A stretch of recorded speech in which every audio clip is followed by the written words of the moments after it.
What is up, my loves? It's your girl Diamond, and I'm back with my own new review of Real Housewives of Atlanta. Y'all, my Atlanta peaches are back. Yes, they are.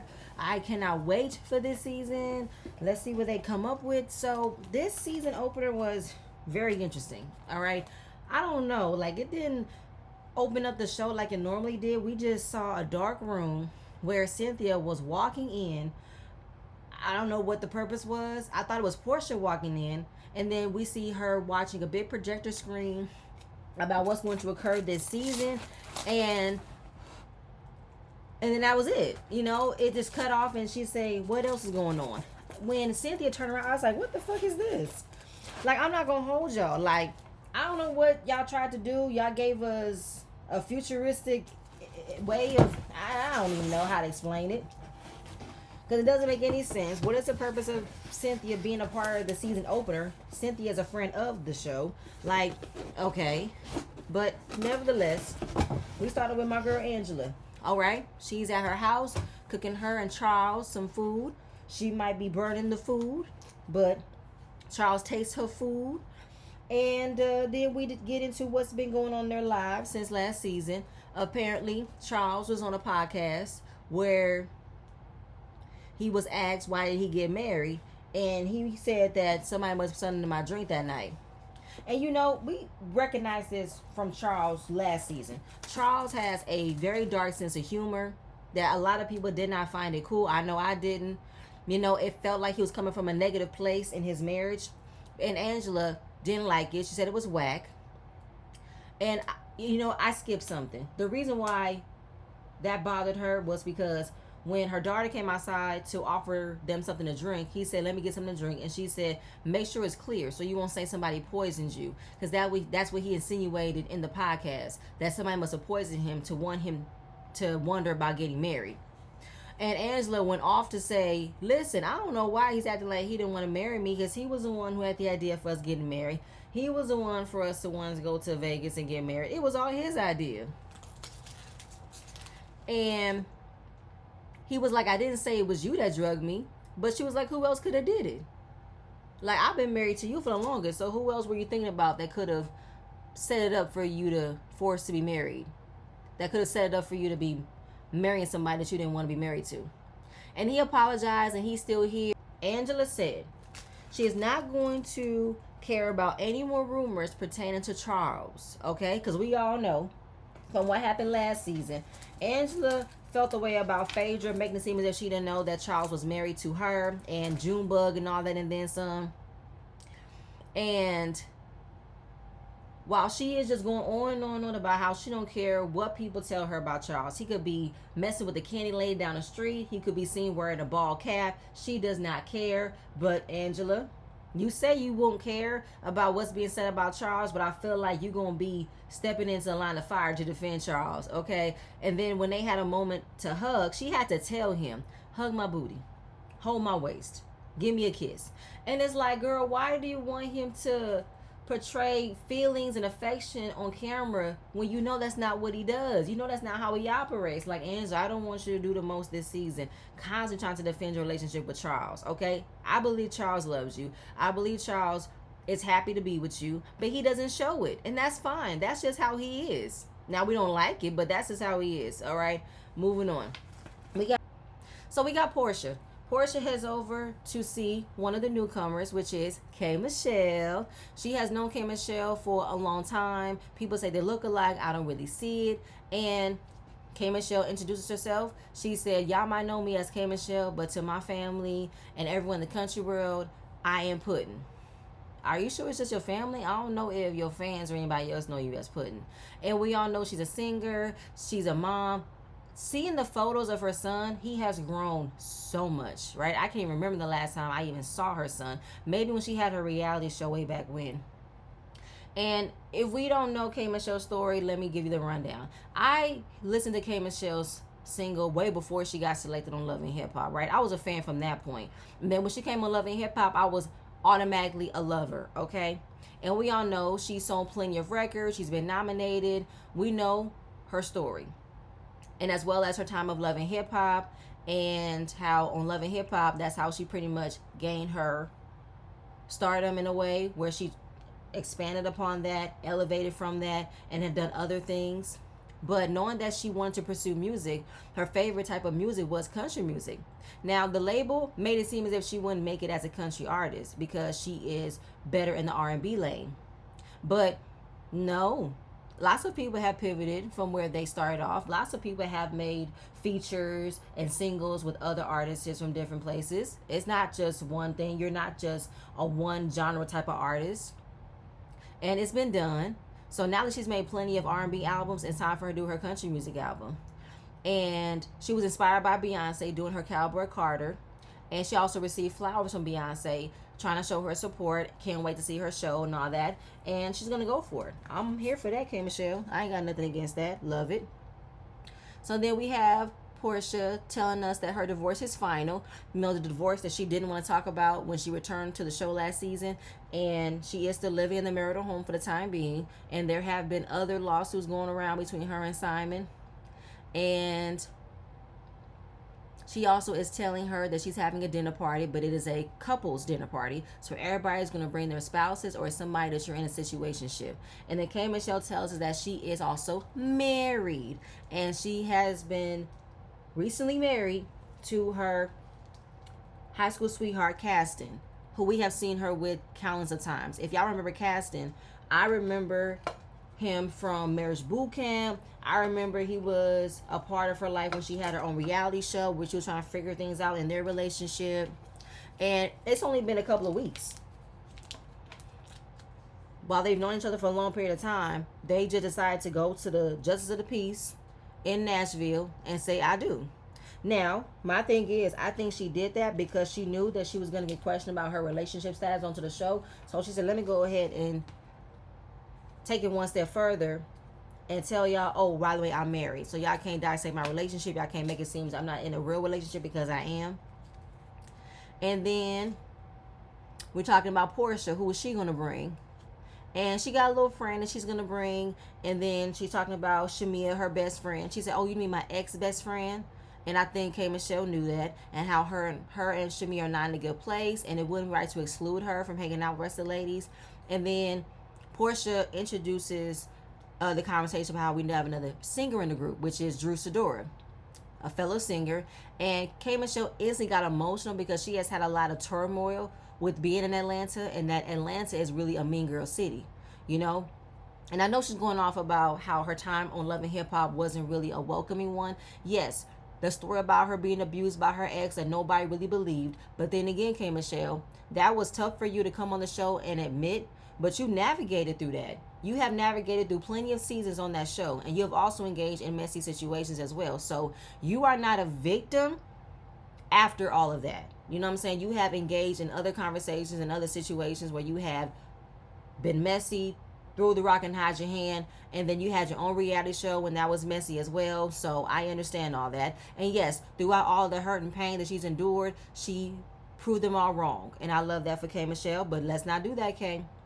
You've had your moments on Love and Hip Hop that wasn't right, that wasn't cool, okay? Moving on, now we got Shamia. Kelly is coming by to hang out with her because she just dropped her daughter off at college. And Shamia is putting so much emphasis on how she and Kelly are BFFs. Oh my God. I'm never letting her go. She is the biggest blessing of my life. And I'm over it. I was already like lame, corny. Shamia, please don't piss me off again.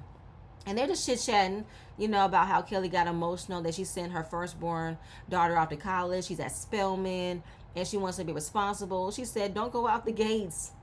And, Shamia made like a little care package for Chloe. And it had tampons, champagne, condoms, pregnancy tests, snacks, all the essentials to prepare you for college, right?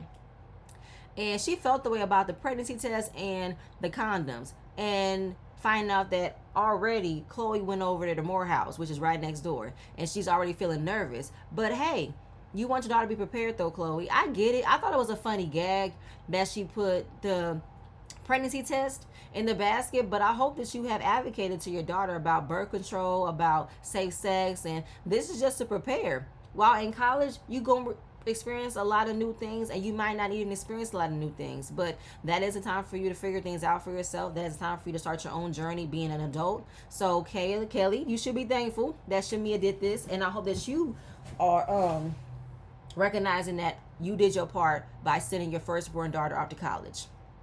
And then we moved on with Shamia talking about how she went back to Grenada and she created a rum company. Now, she really enjoyed Grenada. Grenada brings out a side of Shamia that I don't think she gets to express while she is being at home, being a wife and a mother. She tries to keep it all together. And as well as we know, she does have a huge passion for music. Gerald has invested a lot of money into her music, and she is appreciative of it. He pretty much invested almost 6 figures, right? And while she's had other opportunities to host Hawks game, to conduct interviews, she wants to bring something else that contributes to the household. She wants to contribute into the money that Gerald has already been giving her. Okay, Shamia, while I am happy that you create a rum company, what is your purpose of this rum company? Like, what are you trying to get out of creating a rum company? And are you going to drop any more new music? I mean, you only dropped 2 songs last year. Are you back in the studio with RL? Are y'all doing any finishing touches? Like, what's new in the music aspect of you, Shamia? And she always said that she hasn't been that busy, business savvy type person, but she wants something of her own. And then we talk about Porsha's event and how she received an invitation, but then she made it an issue that she got the invitation. And to say, maybe she did not remove me from the group chat. Shamia, don't play with me. Please do not make it an issue that you still got the invitation to Porsha's event and as if you were not going to receive one. Like, this is the first day of the show, okay? We already know everybody come together for a cast event. You are not going to be excluded. Like, stop playing with me, Shamia.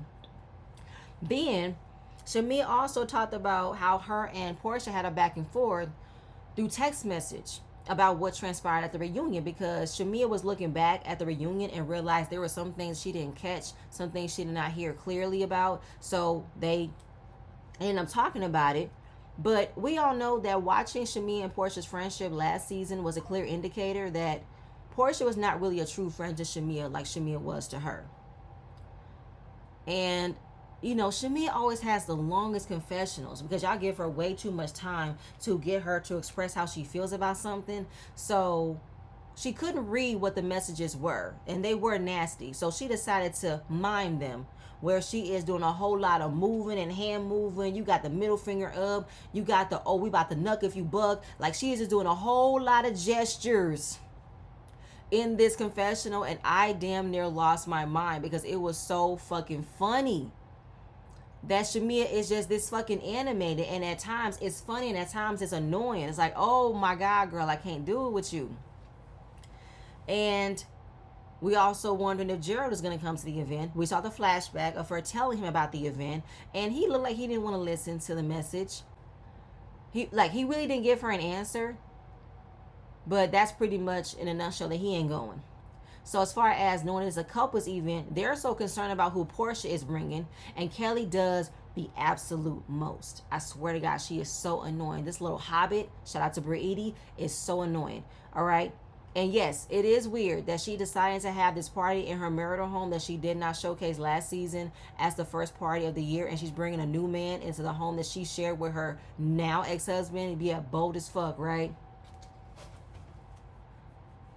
But again, Kelly, like, I swear I want to give you a clean slate.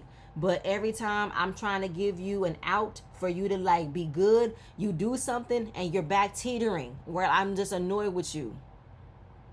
So now we have arrived to Porsha's Mystic Nights. That is the theme of the event. And Porsha's body is insane. I swear to God, like, she literally had side boob out galore. Like, there was a moment where her whole damn titty was out, but I just kept looking at it because it was just glorious to see. And everyone is arriving, and people think it's quite ballsy of Porsha to have a couple's dinner at her ex-husband's house and is hoping that he doesn't pop up. That's funny. And my girl Drew, she comes in, she's looking fabulous, but she has a FaceTime call with Black, you know, the friend that people thought she was with all last season. Well, now she is talking to him on the phone. They have been on dates. She's been dating other people. And she said, you never thought to see me 2 years later and I still have a man in my basement. Because we all know this was around the time she was going through her divorce with Ralph. But, excuse me, in the end, I felt like, you know what, Drew, this was funny that you brought Black onto the phone, but don't drag this out with Black, okay? I don't have nothing against it because you're about to be a single woman. You can do what you want to do. And if you want to give these bitches something to talk about, go ahead and do that. And then, she wasn't the only one who had a gag like that. So did Cynthia. Cynthia pulled up to the event with her man on the phone. And on her phone cover, she literally had like a doll dressed up like him with fake yarn as dress, giving like a fake Bob Marley phone cover. And I damn near fell out. I said, what the fuck is this? Did y'all plan this, that y'all was going to come into the event wearing, doing shit like this? I just need to understand something. And what else happened? So they want to get to the bottom about whether or not Drew is with Black, and they don't believe that they're just friends, but fine, whatever. Phaedra is cool with everybody except for Angela, because Angela still has an issue with the way that Phaedra came in her last season, and that whole setup about how she set somebody up to come at Angela, put her hands on her and all that, and then some. And then K. Michelle arrives with her husband. And yes, we know the story. She's known him since the 9th grade. They've had an on and off situation. And she said she's dated plenty of people when they weren't in a relationship. But when she was on Queen's Court, she told him that a lot of men are interested in me and they would want to be with me. So she said, I wouldn't have said he came to his senses, but I held his feet to the fire. Me thinks that when I watched the Queen's Court, you really wasn't interested in anybody. I just assumed that Queen's Court was just another opportunity for you to be back on television for a little bit. Just an opportunity for you to just get another bag and that's it.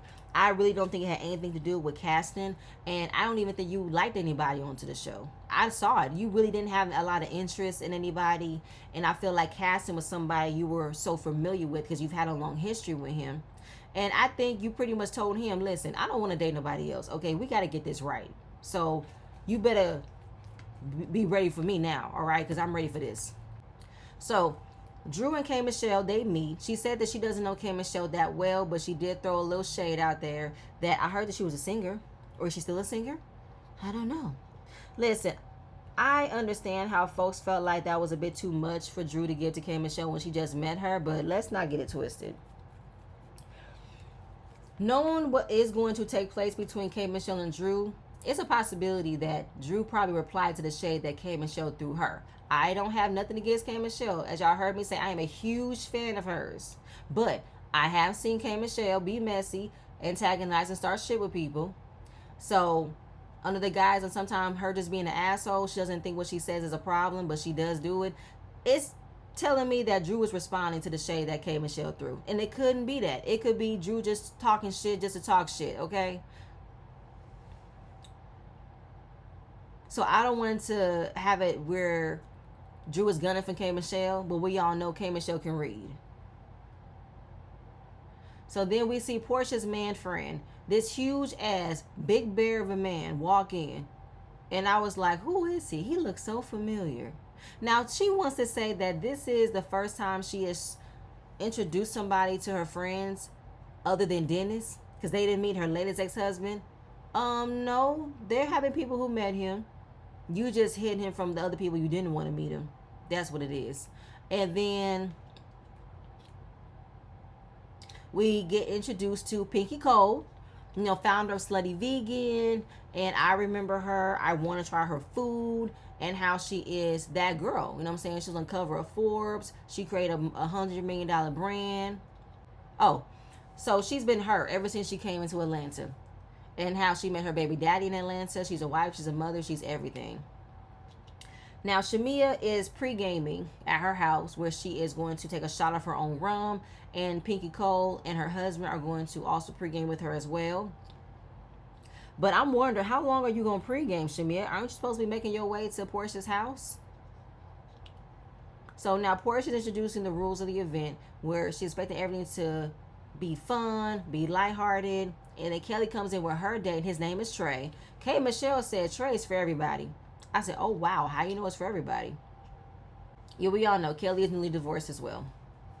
So now we were just waiting for Shamia to arrive, and Charles was hilarious. Okay, Charles said we gotta wait for the other group member, cause he said SWV, and K Michelle was like, no, no, no, no, we're not doing that. No, no, no, because I gotta make a living off this shit. Okay, so stop with that SWV shit. Okay. And I understand K Michelle's feelings, but I feel like, girl, don't take it that seriously. You know, he is just pointing out that we have multiple singers in this group, but K Michelle really don't care for people who aren't putting their passion into their talent seriously. It's like she doesn't really align with that. She don't align with people who just do music just for play. Like, she really is about her craft. And I don't want to be associated with people who just lucked up into getting a good song out there, but they don't really have the heart and talent to actually want to produce music. I get that, Kay, but don't take it too seriously. So Drew was asking Porsha, where is Shamia? Is she running late? And Porsha said, the rain was holding her up, I guess. There was no rain outside. And we're back at Shamia's house. She's waiting for her husband to get to the house to change. Turns out his flight got rerouted, and now he is in Charlotte. She was so excited that he changed his mind, but then his flight got rerouted. I don't know. I feel like nothing really was solidified that Gerald was coming. You didn't get an answer from him, and he didn't give you an answer. To make it seem as he was so shocked that he can't come, he in Charlotte. That's because he was never going to come anyway.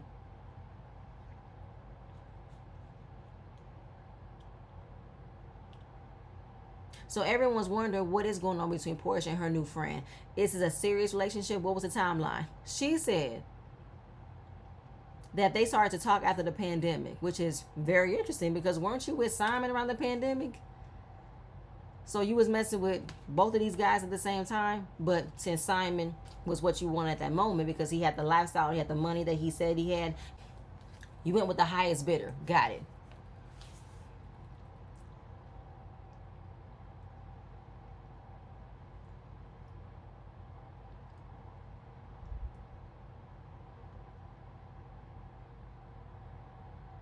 So then when Pinky Doll, Shamia, and her husband arrived, they must have been extremely tipsy. Because when they walked in, I can see Shamia spilling her drink, and I also saw Pinky Cole spill her drink. And then you see her husband saying, babe, babe, babe, you spilling. Oh, I'm sorry, clean up on aisle 4. Yeah, that wasn't pretty.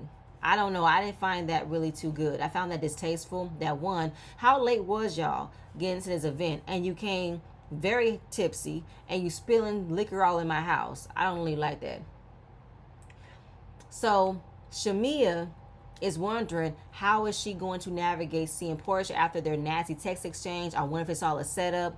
How was it a setup, Shamia? If this was a party that she invited you to, then there's no setup, okay? So it was a little awkward that she did come in late. Charles was like, she's 8 hours late. I fucking scream. So it makes you wonder, how long did it take for Shamia to get to the house? But then, I also got to remember, when it was Shamia's birthday last season, Porsha was over 2 hours late to her own best friend's birthday. So, hey, Shamia, you can be late all you want to. And I don't know, when Pinky and Shamia walked in the house, they were walking the opposite direction.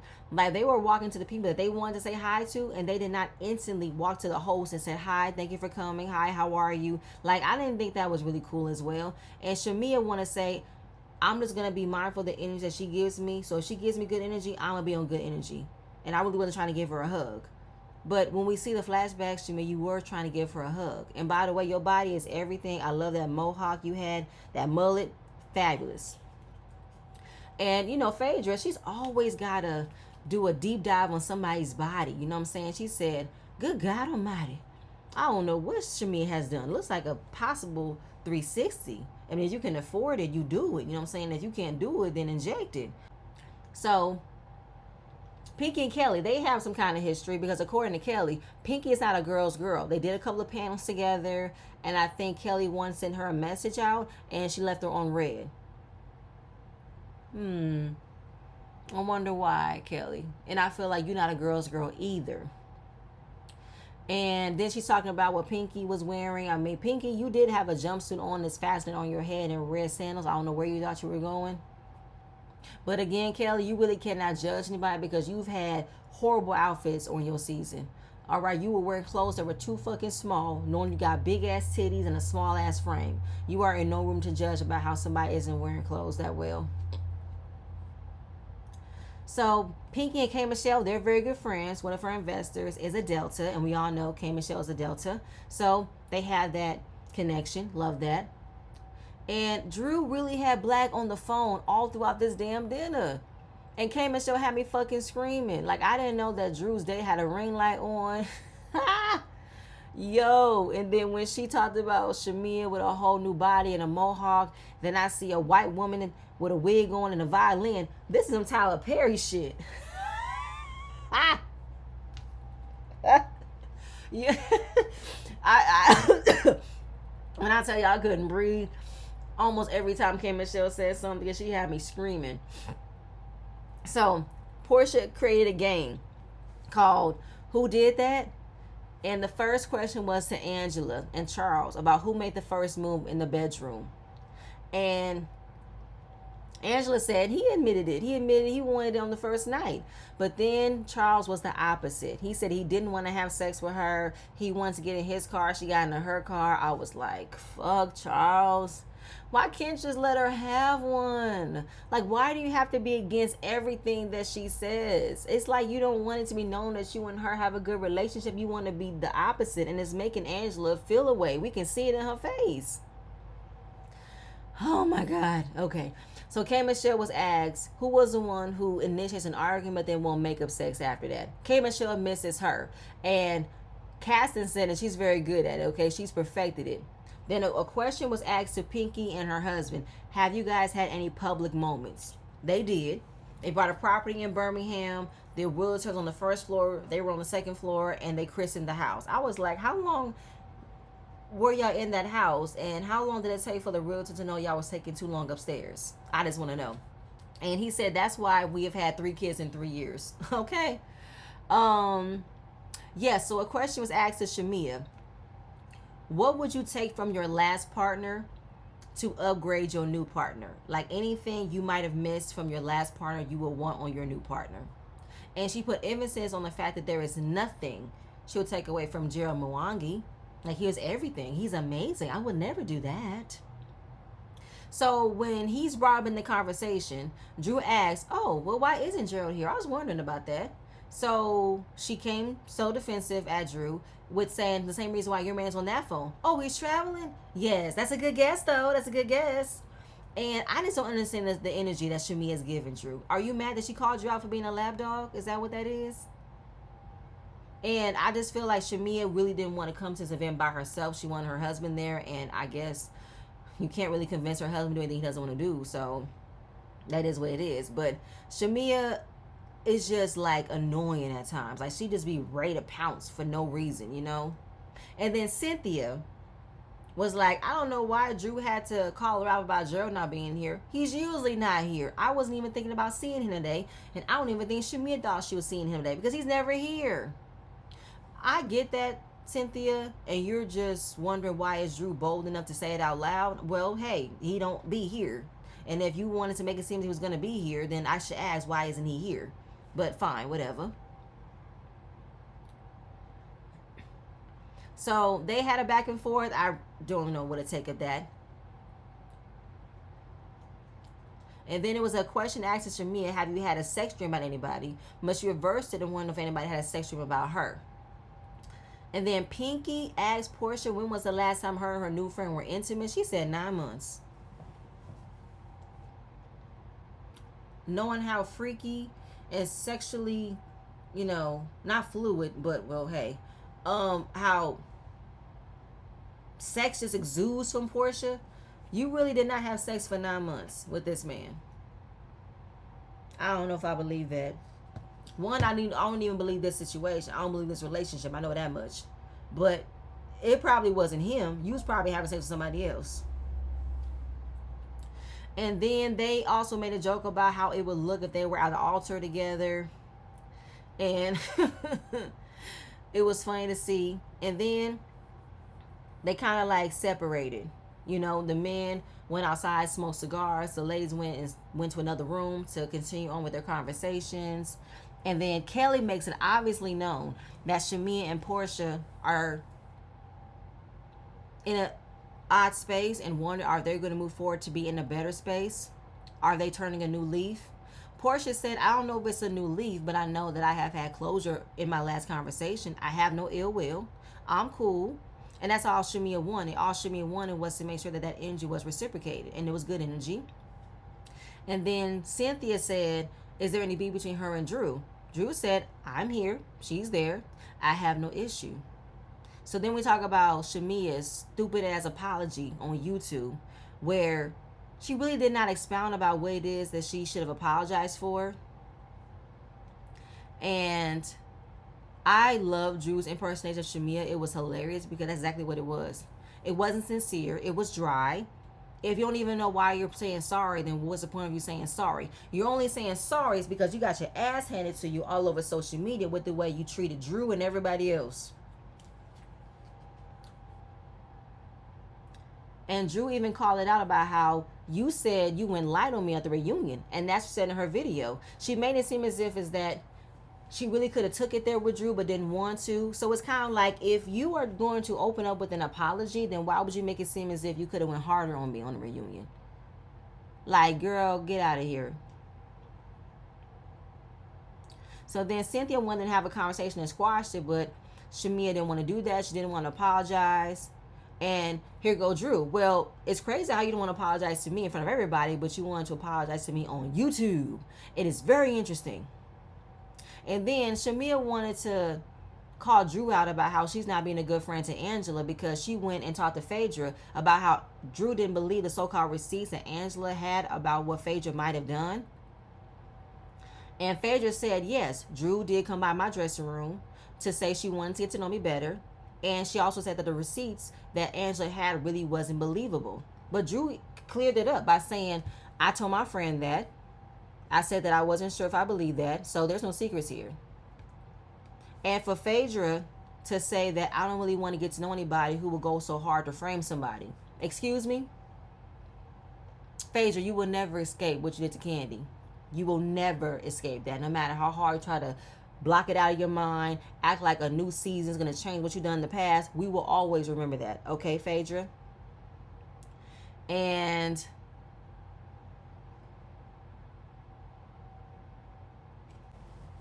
for me, though, Shamia, I feel like you did way too much to create an issue between Angela and Drew, all because you feel the way about how Drew called you out, and now you want Angela to look at her sideways about how she's not being a good friend. But if Drew and Angela have a different friendship than you and Porsha, you can't break up that friendship. And if Drew had told Angela about what was going on, then you're not exposing anything, which I feel like is what you wanted to do. But Angela was like, first of all, I don't even care about that. I want to talk about what was said about my husband. I want to know what was said about that. Let's talk about that. So we know at the reunion, Angela said there was a woman that approached her about saying, I have hands and I will put them on you. So she wants to be clear about who was this woman, right? Because this woman did say this to me.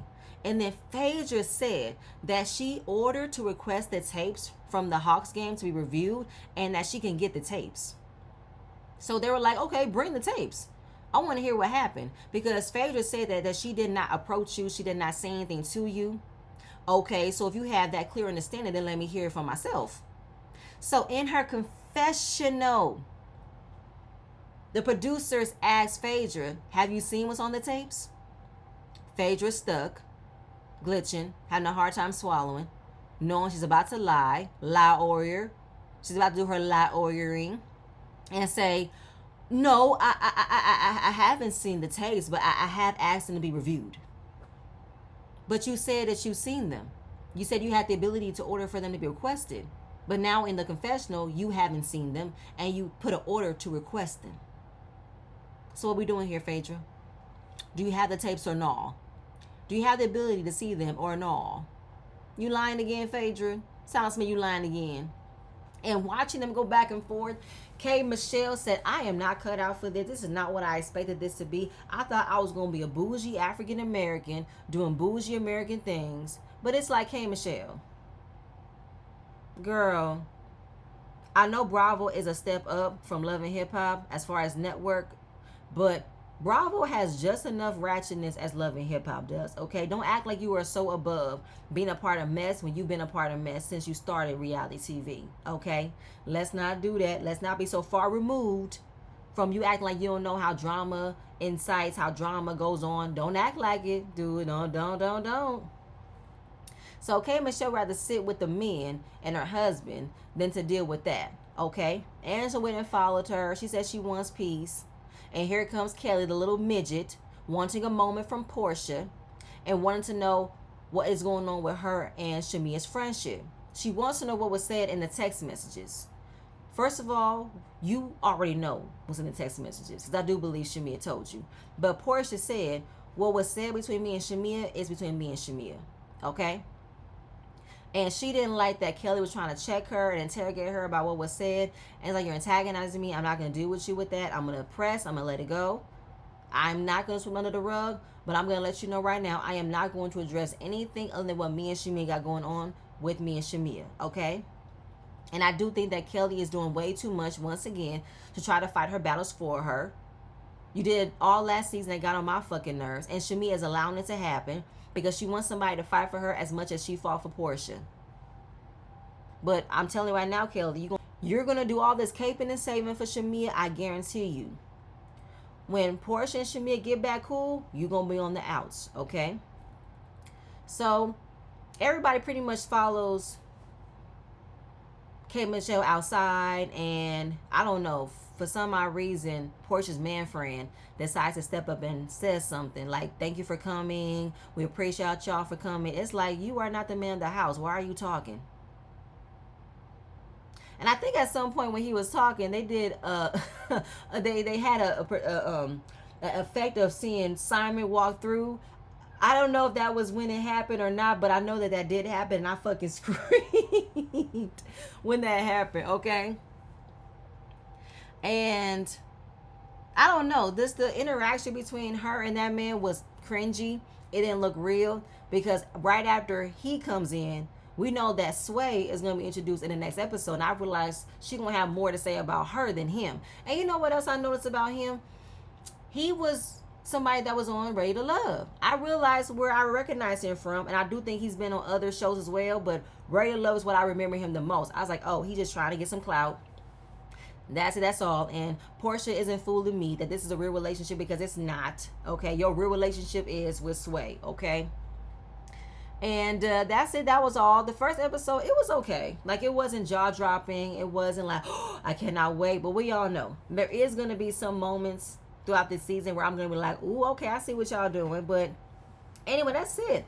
That's it, y'all. That's all I have. Please stay tuned for my next video. I'm going to see you guys later. Bye.